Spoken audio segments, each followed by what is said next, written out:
देखिए, इसरार साहब, जावेद साहब और शंभू सिंह साहब और सतन गुजर साहब, आप लोगों के ये प्रश्न की जो आजम खां हैं उन पे तमाम जो आपराधिक केसेस बनाए गए हैं वो राजनीति से प्रेरित है। देखिए, मैं ये बात नहीं कर सकता कि राजनीति से प्रेरित है या नहीं है, ये तो आप सब लोगों को हमसे ज्यादा बेहतर मालूम है। आजम खान साहब जो है पिछले 40 साल से सार्वजनिक जीवन जी रहे हैं। कई बार के एमपी, कई बार के एमएलए रह चुके हैं, मंत्री रह चुके हैं। मंत्री के साथ साथ में वो पार्लियामेंट एमपी भी रह चुके हैं, राज्यसभा के मेंबर हैं। ऑल ऑफ ए सडन ऐसी कौन सी बात हुई, ढेर सारे उनके ऊपर केस लाद दिए गए। मैं तो ये समझता हूं कि ये वो शख्स है, एक बहुत बड़ा कद्दावर नेता, जो मुलायम सिंह के शाना बशाना उनके बगल में बैठ के उसने समाजवादी पार्टी को तैयार किया।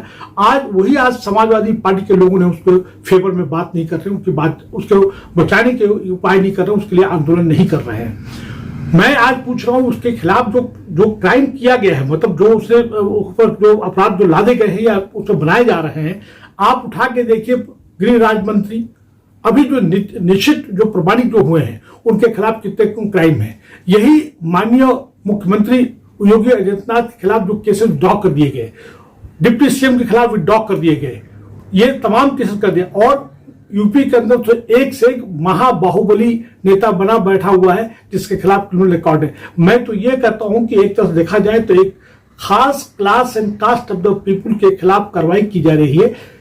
ये आजम खान साहब जो है देखा जाए तो SC ST OBC की आवाज उठाने वाले, गरीबों के मसीहा आवाज उठाने वाले, जो इसके फेवर में कोई बोलने वाला नहीं है। इसकी वही स्थिति है कि इतनी बड़ी सख्त बीमारी होने के बावजूद भी कोई भी नेता इसके फेवर में आगे खुल के बात नहीं कर रहा है और नहीं सरकार इस बात को सोच रही है। कौन सी ऐसी बात है कि आला प्रशासन सरकार के आते ही जो है इसके ढेर सारे अपराध कर दिए। इसका यह अपराध था कि स्कूल चलाता है, इसने मौलाना मोहम्मद जौहर यूनिवर्सिटी बनाई जहां पे गरीब बच्चे पढ़ते हैं, इसका अपराध ये है। हर चीज को जो है देखा जाए तो दो चश्मे से, हिंदू मुस्लिम चश्मा और इंडिया पाकिस्तान के अंदर से देखा जा रहा है। ये बहुत ही अनफॉर्चुनेट पार्ट है। ये देखा जाए तो लोकतंत्र को बचाने वाले, आज यूपी के अंदर देखा जाए हाथरस से लेकर अलीगढ़ एलियंस आगरा, कितने जो है SC ST के खिलाफ जुर्म जाती हुआ है, कितना रेप बलात्कार हुआ है, जंगल राज हो गया है, आपराधिक जो है वो पूरा प्रदेश हो गया है। और इस तमाम होने के बावजूद ही सबको कोई आवाज उठाने वाला नहीं है। मॉब लिंचिंग के कितने केसेस हुए, कोई आवाज उठाने वाला नहीं है। ये आदमी आवाज उठाता था, लोकतंत्र की बात करता था, प्रजातंत्र की बात करता था, सबकी बात करने वाला, इसको दबाने की कोशिश की गई है। एक चीज। दूसरा, पार्लियामेंट के अंदर 200 से ज्यादा ऐसे पार्लियामेंट्रियन जिनका क्या आपराधिक रिकॉर्ड है। आप यूपी के अंदर देख लीजिए, जो रूलिंग पार्टी है उनके अंदर जो विधायक हैं या और लोग भी उनके खिलाफ कितने आपराधिक रिकॉर्ड है। ये पिक एंड चूज किया जा रहा है। अच्छा, दूसरा जो मैं बताऊं आपको कि आज के डेट में जो कोई भी आवाज उठाएगा, जो सवाल करेगा सरकार से, उसकी खैरियत नहीं है। आपने परसों के आप देख ले, लगातार पार्लियामेंट के अंदर क्या हुआ, भाषण की ऐसी तैसी हो गई आवाज उठाने वाले के।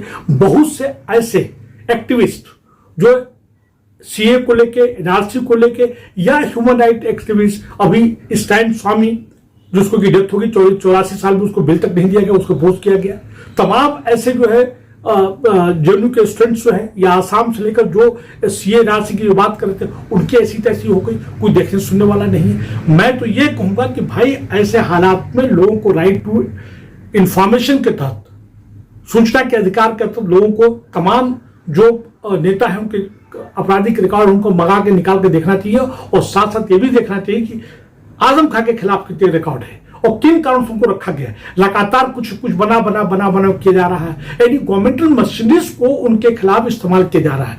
आज देखिए, आज अगले साल फरवरी में चुनाव होने जाएगा, देखिएगा किस तरह CBI का मिसयूज होगा, देखिएगा NIA का किस तरह मिसयूज होगा, ED का किस तरह मिसयूज होगा, और होके रहेगा। कोई आवाज उठाने वाला नहीं है।